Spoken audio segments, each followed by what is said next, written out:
Hey folks, Tim here from The Coffee Mess. Thank you for all the great questions that you asked on Facebook. I'm going to run through them now and answer all of them, or most of them. We're live in Coffee Land and Donut Land. So first question, why don't I go in opposite order? I'll start from the end.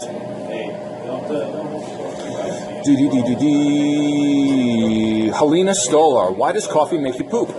Coffee makes you poop because it contains caffeine, which is a stimulant, which tends to move things along.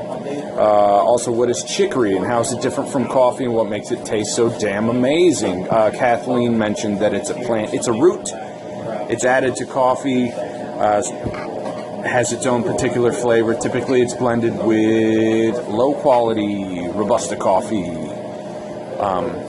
To mask some of the bitterness, I suppose. Café du Monde is a famous chicory coffee. It's okay.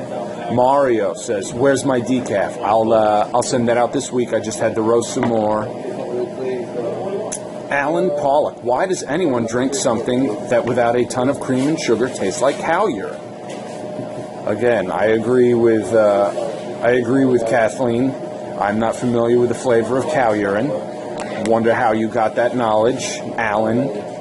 Brett, I'm wondering why Tim can't seem to answer any questions about coffee. Oh! I'm doing it now, Brett. Thank you. Jeffrey Drummond, why do so many fancy single-source coffees have such a bitter taste? Is it the bean, the roast, or the lack of being a blend? That's an interesting question. These single-origin coffees come from all over the world, and there's big differences between all of them. If you're noticing that there's bitterness every time you're drinking this, you have to look at the preparation.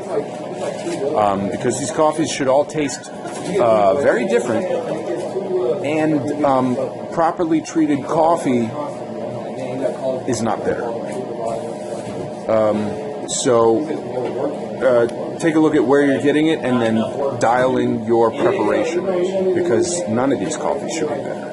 If they're all bitter, that's how it's being treated. Henry Deltoid, where can I get the coffee that comes from monkey poop? It's a great question. Is there a place in the jungle to where I can go, where they're just swinging about in packs? I will give them the finger and tell them they're all ugly. And when they hurl their poop at me, I'll catch it in a big net, then off I go to make coffee. That's a great plan, Henry. Unfortunately, when monkeys eat coffee cherries, they usually spit out the seeds. The coffee that ends up in poop is eaten by an Indonesian nocturnal animal called the civet cat, or a luwak. Usually you have to find that online to buy it. Coffee roasters don't often keep much of it in stock. It's extremely expensive. I've had it, and it's a smooth Indonesian coffee. Doesn't taste very poopy. Here we go. Johnny Bruno. Why is coffee so satisfying when it is served New York City style? In a cup with the Greek, is that the Greek-looking cup? In a paper bag with one napkin covering the tiny air hole. Do other cities have equally satisfying methods for coffee vessels and transportation? I've never been anywhere else that does coffee in a bag like New York City. It is very satisfying. It's also interesting that they add the cream and sugar for you and then put it in the bag, sometimes without asking. This comes up all the time, and it's an experiential experience.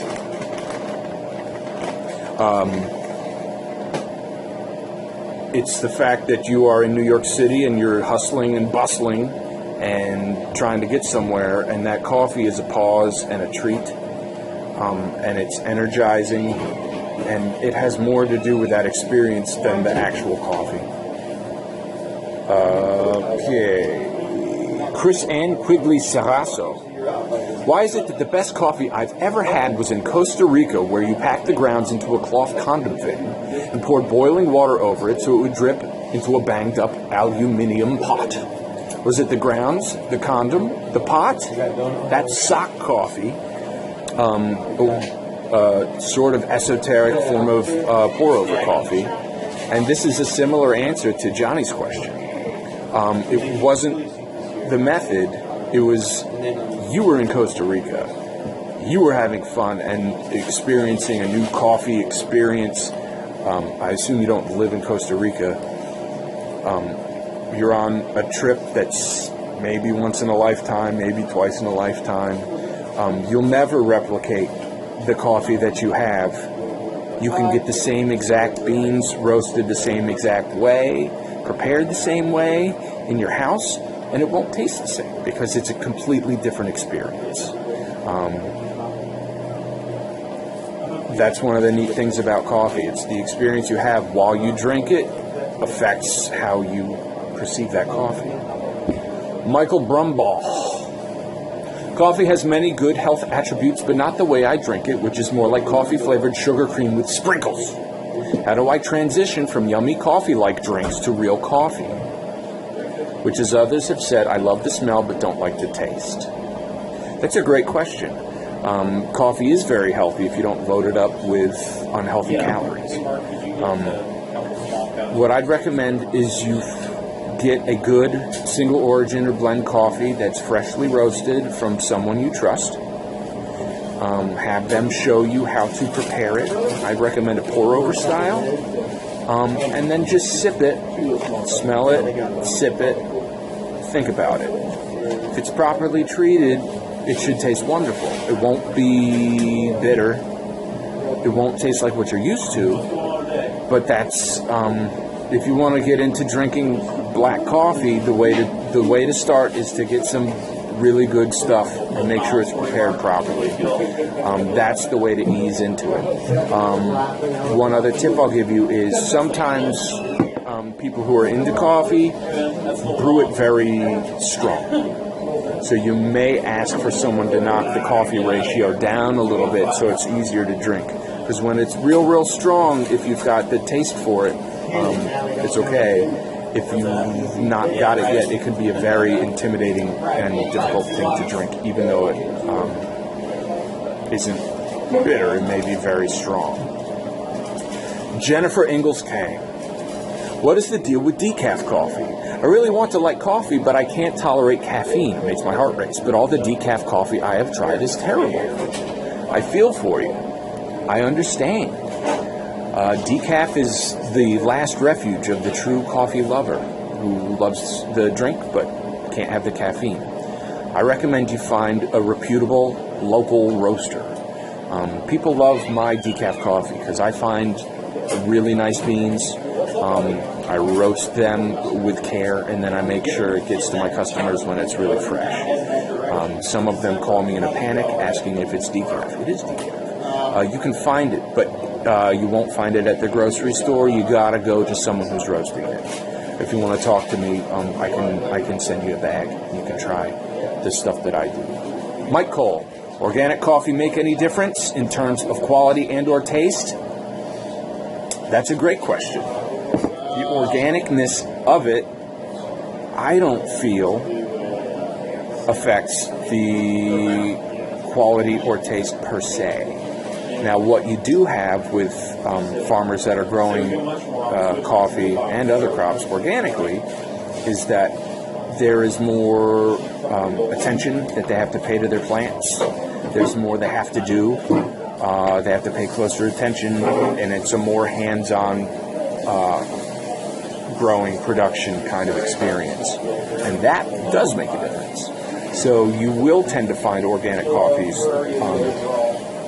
tasting better some of the time. And I think that's due to the increased attention to detail and care that they give those plants, rather than, a non-organic process, which could mean that they're more hands-off with their plants. All right. Michael Calabrese, Whiplash. Why haven't you sent me any coffee? There's a question for you. You didn't ask me for it. I don't have your address. Okay. Here we go. Jesse Reidenbacker Boykin. Oh my gosh, Bonnie, me too. That's not a question. I'll find it. Here is from Primoj and Carolyn. Hey guys, how do I get started with finding coffee that I actually like? Carolyn says, I too haven't yet found coffee I actually like. Help us, Obi-Wan Kenobi, you're our only hope. Your first step with finding coffee that you actually like is finding a roaster nearby who you can start to develop a relationship with. That is the best way to find good coffee.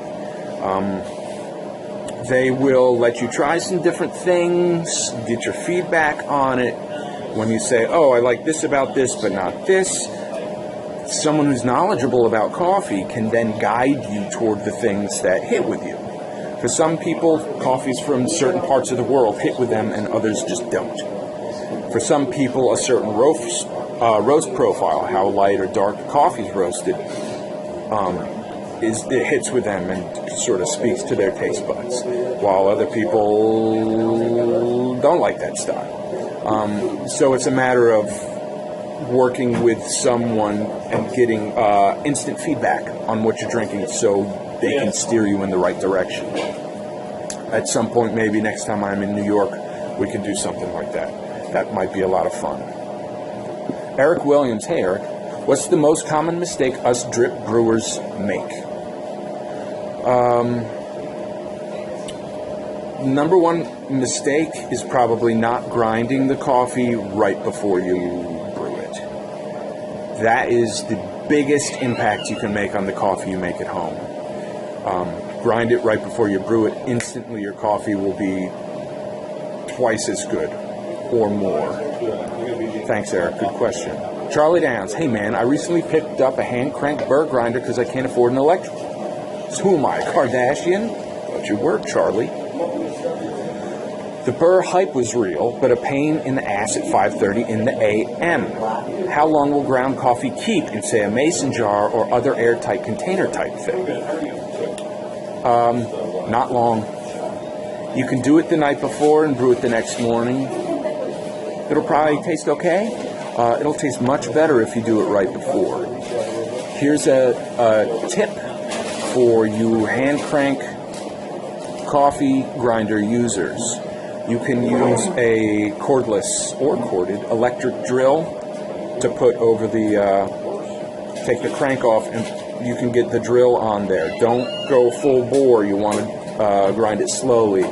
That'll save you some forearm fatigue. Hope that's helpful. Chris Aram, is the moon brewed with real unicorn tears? I thought about this, and the answer is yes. Just because unicorn tears are part of our earthly water cycle, just like dinosaur snot is. So yes, unicorn tears, sure. Dinosaur snot, absolutely. Monkey blood, there's water in that too. And the water all makes its way around. So yeah. Beth Hoffman Brendel, what do you think the punishment should be for using Keurig cups? That's an easy one. The punishment for using Keurig cups is drinking Keurig cup coffee. Diane Squiccerini Bruno, I electric perk our coffee and someone always complains it tastes metallic. What's your favorite method of brewing? A problem with perk coffee is that the brewed coffee circulates through the grounds. That tends to get you an over-extracted, bitter, maybe metallic flavor. I brew a pot of automatic drip with a paper filter in the morning, just regular drip coffee. I have a good coffee maker, and that does a great job. It's coffee that I continue to drink even after I get to my coffee shop. Mike Eddington, how should coffee be stored? Does grinding it shorten the shelf life? What the hell are these Nespresso commercials about? Store coffee at room temperature in an airtight container. Don't store it for long. Buy it, drink it within a week, go buy fresh coffee. Grinding it shortens the shelf life to right now. As soon as you grind it, brew it. Coffee does not keep after it's ground. I don't know what the Nespresso commercials are about. Casey asks, do I believe that Sasquatch are real? I don't know, and that's what is exciting. Can someone inject body temperature coffee intravenously? Sure. Don't. But sure. Mike, Is it true that dark roast has less caffeine and light roast has more caffeine? It's an interesting question. The difference in caffeine between a light and a dark roast is marginal, nominal. I'd say it's not even, well, here's the thing. There might be slightly less coffee in a dark roast, and those beans are lighter because there's more water roasted out of them. If you're weighing your coffee to portion it before you brew it, you're going to end up using more dark roast than light roast because dark roasted beans are lighter than light roasted beans. So after it's brewed, if you're weighing the coffee, there will be more caffeine in a dark roasted brew. So people get mixed up about that. Bonnie Basin. I don't like the taste of coffee at all, but I love the smell. Why? That's a great question, and we hear that all the time. Even poorly treated coffee will taste good right after it was ground. When you open a can of Folgers, it smells good. The coffee inside there does not taste good. I recommend you try a really nice single origin pour over from a reputable roaster and see how that tastes to you. Or find a really good high-end espresso place and try the espresso. The goal behind espresso is to make a coffee that tastes the way coffee smells. But again, if you're getting your coffee at the grocery store, it's not going to be okay. Syrian. What is the best method for making cold brew? The toddy's real easy. I'll put up a video on how to make cold brew in a pitcher. You don't need special gear to do it. It's super easy. Bonnie, Cousin Bonnie Candle, last question. Have you had Stumptown? I'm wondering why that coffee in particular seems to cause severe blood sugar drop. I've had Stumptown. It was real good. I don't know how yours was prepared, Bonnie. I don't feel like the beans themselves would have that effect. It seems like there's something else in that coffee that is causing that. I don't know. Good question. Maybe I'll look into that and figure something out. But anyway, thanks all for your questions. This is a 17-minute video, which is quite long, but I appreciate everybody, and I hope this was useful and helpful for you. Bye.